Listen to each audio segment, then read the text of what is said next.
askan woowu nga xam ne ñoom la député yi war a teewal ci assemblée nationale ñu ngi dund jafe-jafe yu bari ci réewu Sénégal parce que am na ñoo xam ne ni ñàkk gi sonal na leen lool ci wàllu dem beeg dikk bi aussi am na jafe-jafe wàllu transport bi également li nga xam ne nii moom mooy wàllu kaaraange réew mi tamit am nay jafe-jafe yooyu jafe-jafe yëpp nga xam ne askanu Sénégal ñu ngi koy jànkuwanteel député bi waroon na taxaw ci assemblée nationale di leen ko kaasal ñu gis ne que loolu tey ji jafe na yow ci jeexal ci question boobu naka nga jàngate li nga xam ne nii moom mooy jotagu na am ci 13e législature bi nga xam ne ñu bari ci député yi koo ne doo député du peuple mu daal di mer nag loolu fi nekk mais nag nga gisee jafe-jafe yi askan wi di jànkuwanteel ba ko comparé est-ce que député yi ñoom ñoo ngi taxaw ci loolu ngir mu saafara wu ci assemblée nationale.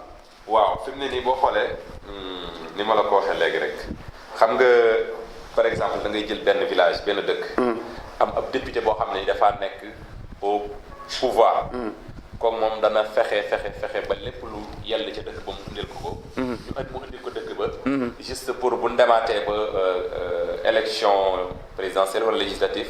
waa askan wi mën a amaat kóolute ci moom. fal ko waaye tey bu fekkee ne koo xam ne nii dafa nekk ab député ba pare nekk parti à l'opposition.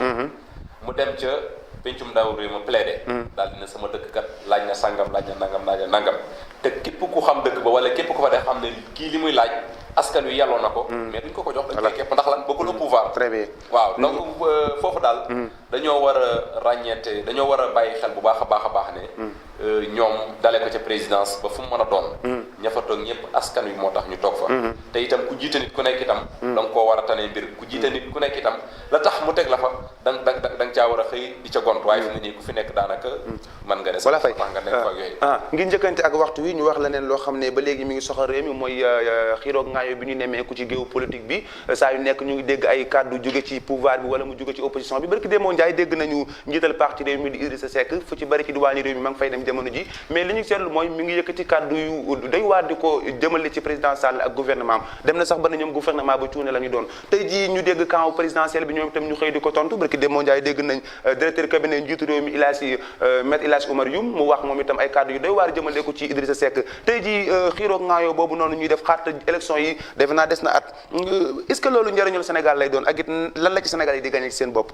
waaw man de comme ni ma ko waxee rek fi mu ne nii moom Sénégal dafa toll foo xamante ni lu ne lan war a fexe lu ne lañ war a def ba mu des ay xiroo ak ngaayo ndax Sénégal dafa am ay réalité ndax li ëpp ci ñoom ay jullit lan te dafa am ay jikko yu rafet yoo xamante ni dafa am jikko yu rafet yu ñu leen xamee yu seen i maam jëmbat nit diine yi jëmbat ko te loolu ala kulli alim du fi jóg mais gis nañ leen léegi politiciens yi ñu ngi koy bëgg a yàq ndax bu jëkkoon Sénégal yi xamul toog di xasante xamul toog di saagaante xamul toog di waxante lu bon léegi ci géopolitique bi rek nga koy gis mu nekk loo xamante ni wax dëgg yàlla moo xam muy ku nekk opposition wala ku nekk pouvoir rafetul du respect sax envers la population sénégalaise. mais est-ce que it kaddu yi Idrissa Seck yëkkati est-ce que kaddu la yoo xam ne dañ ko war a jël rek taxañ ko sànni est-ce que wari su koo xool parce que tamit dafa mel ni kaddu la yëkkati yoo xam ne nii dafa jëm rek ci wane ak ñàkk dox nguur gu Sénégal est-ce que loolu tamit Sénégalais yi est-ce que war nañu ko jàppee rek kaddu yi tontante ci wàllum politique est-ce que amul lu wax jooju di jëmal. waaw mooy comme li ma la wax xam nga fi mu ne nii parti bu mu mën a doon dafa am ñu nga xamante ni dañ leen di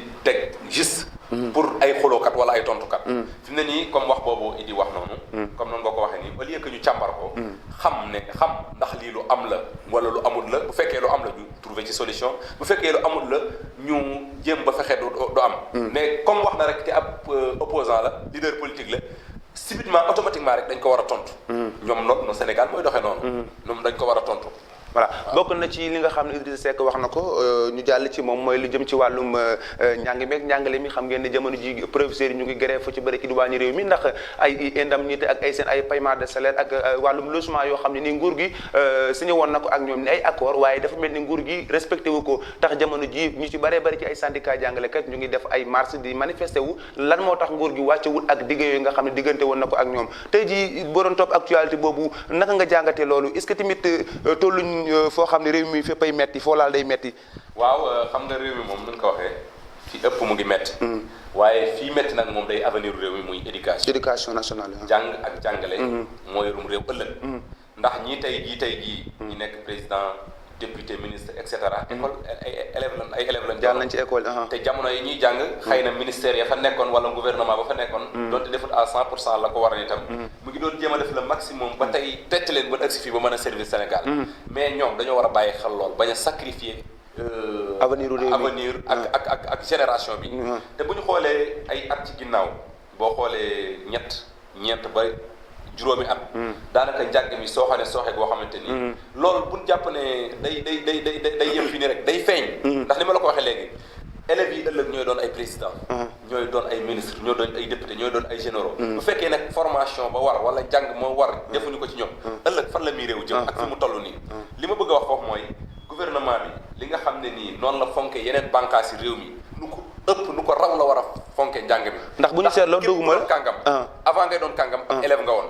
donc yaakaar naa ne tey jii bu ñu doon dooleel jàngalekat yi maanaam njàng mi bokk na ci secteur bi ñu war a gën a dooleel. ndax li am léegi mosul am. gis ay jàngalekat yu wàcc di manifester. ay fuites yu am ci baccalauréat yooyu. fuites yu am ci wàllu baccalauréat yi. ay yeneen ak yeneen. dooleel nekk na loo xam ne daal vraiment nguur gi war na taxaw la ca di war téefam mu def ko. li mu diggee woon ak jàngalekat yi. mu def ko. moo gën ñu nekk fii di sacrifier ndax li affaire bi nii. du daal ci ñoom nguur gi ndax ñoom ñëpp fi mu ne nii ñiy coow ñëpp. kenn ku ci sa doom nekk fi amul. ñoom ñëpp seen doom yi ñu ngi à l'extérieur di jàng. bu fekkee syndicalistes yeeg yooyu ñoom itam instant yi liggéey nañ. mais est-ce que donc ñan ñoo ciy victime. ce sont les mais est-ce que ragaloo ñu dem ci année blanche parce que li ñu seetlu mooy situation yi ñuy dund nii lee mu yàgg lool professeurs yi yàgg nañ di naqar li nga xam ne moom mooy seen ay indemnités yoo xam ne ñu ngi koy laaj ak ay paiement de salaire ak ay logement yu ni mel mais tey ji gis nañu ne bëgg Demba Ndiaye toog nañ ak ministre bi mais amul benn jeexit boo xam ne tukkee na ci ndaje moomu est-ce que jàppoon ni président de la république ci boppam il est temps pour mu jël yëf yi ci loxoom jéem koo seere lu may ñuy dem ba ci kanam ba mën yóbbu ci année blanche. waaw dafa mel ni dossier bi comme noonu nga ko waxee boo moytuwul ci président de la république lay mujj. mais est-ce que yéexul. waaw xëy na processus la. ndax boo xoolee ministère yi nga xam ne nii muy l'éducation fonction publique ak yeneen. ñi nga xam ne ñoo war a taxawu dossier boobu. yaakaar naa ne syndicat yi jéggi na leen fi ba dem ci premier ministre léegi. ndax dossier bi yaakaar naa premier ministre moo ko yor. ba bu mu sukkandikoo ci presse bi. ñu ngi ci am yaakaar. bu ñu demee nag ba yaakaar jooju tas. kon dama jàpp ne dossier bi président moo koy yore.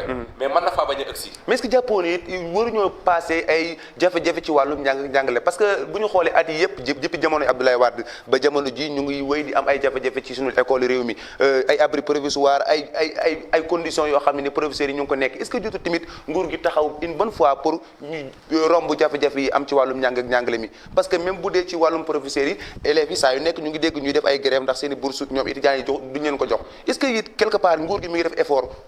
waaw boo sukkandikoo ci xew-xew yi moom mën nga ne nguur gi def ñu effort. boo sukkandikoo ci xew-xew yi. mais le problème en est que lan moo animé xew-xew yi aussi.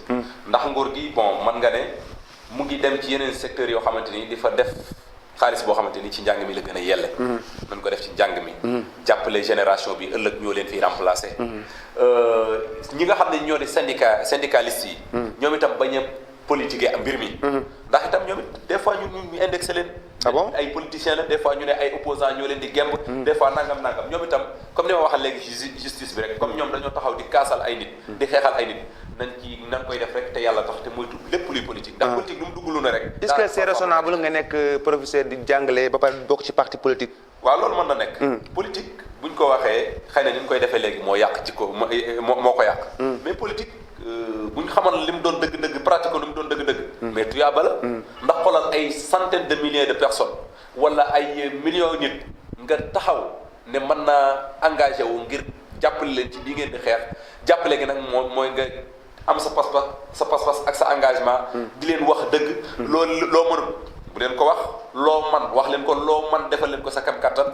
loolu jàpp naa ne professeur rek ku nekk mën na ko doon. mais ci kaw jikko yi baax. ndax politique léegi moom daanaka yàqu na. ba léegi bu ñu desee ci wàllu école bi gis nañu ne wax naa ko léegi élèves yi ñu ngi def ay marche ñoom itam ndax ay seen ay bourses bëkk Dembo Ndiaye wala saa yu nekk sax ñu gis police yi dugg ba ci biir université bi loolu est-ce que nekkul dansé ci réew mi dem ba université nga xam ne nii police waru fa dugg dem ba police dafa dugg di sànni ay grenades lacrymogènes ci biir chambre étudiants yi nekk loolu tamit.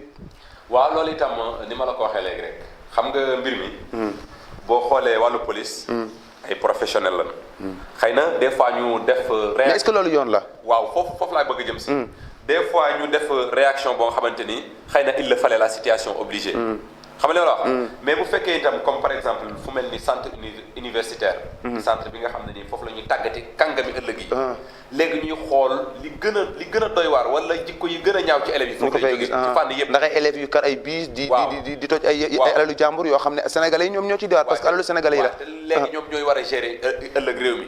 léegi foofu ku nekk da ci am part de responsabilité. est-ce que responsabilité bi nekkul état. waaw mën nañ ne bu ko nekkul à 100% itam moom am na ci responsabilité. responsabilité bi mu ci am mooy. mu fexe ba li mu war digganteem ak étudiants yi mu koy def. beneen responsabilité bi ci def mu fexe ba ñi nga xam ne ñooy waay tekki derrière fa leen seen liggéey yem loo ñu yem fa. beneen responsabilité bu dee étudiants yi ñu xam ne ñoom ay patriotes lan. ay citoyens lan. li ñu yàq seen i alal yi papa la seen i alal la. seen i dërëm yi papa la. bu ñu ko yàqee ñoo koy fayaat.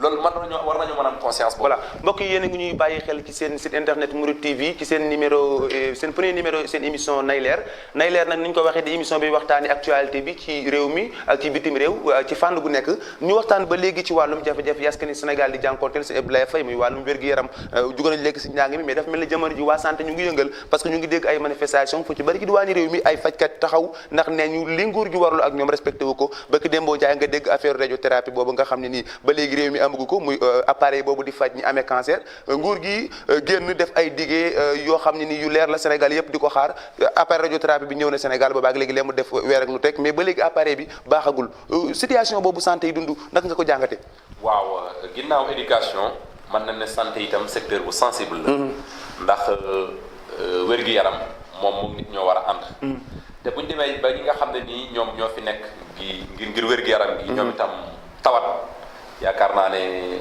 nit ku faju nit gis fu mu fajoo ji dana jafe mais li ma waxoon léegi rek ci njàng mi day dikkaat léegi rek ci wàllum nguur gi nañu xool secteurs yi nga xam ne ni donte Sénégal secteurs yëpp am solo mais da ci am yoo xamante ni ñoo ëpp farata muy njàng mi santé bi transport bi et cetera ñu fexe ba même bu mënta matal lépp à 100% ñuy fexe di satisfaire ña fa nekk di leen bëggal di dalal seen xel di diggéey def seen diggante ak ñoom itam ñu koy def te itam ñoom itam ñi nga xam ne ni ñoo ngi kaas ndax li ma ko wax léegi li ma la wax léegi rek kaas yu bëri bien vrai que la leen nguur nga wax respecté wu ko mais boo xoolee des fois politique moo koy animé ci suuf des fois politique moo koy animé mais est-ce que it bu ñu xoolee ci réew moo xam ne yaa ngi amee jafe-jafe ci wàllu santé am jafe-jafe ci wàllu éducation nationale réew moomee la ñuy dégg ñuy pasaree xaalis ci soirée yi ci dîner de gala yi loolu tamit est-ce que nekkul ne ñoom jafe-jafe askan wi da leen yitteelu seen bopp leen yitteel wala seen famille ni ñu koy waxee waaw loolu itam moom man nañ ne lu nemmeeku la au Sénégal des fois nga dégg benn soirée gala wala yenn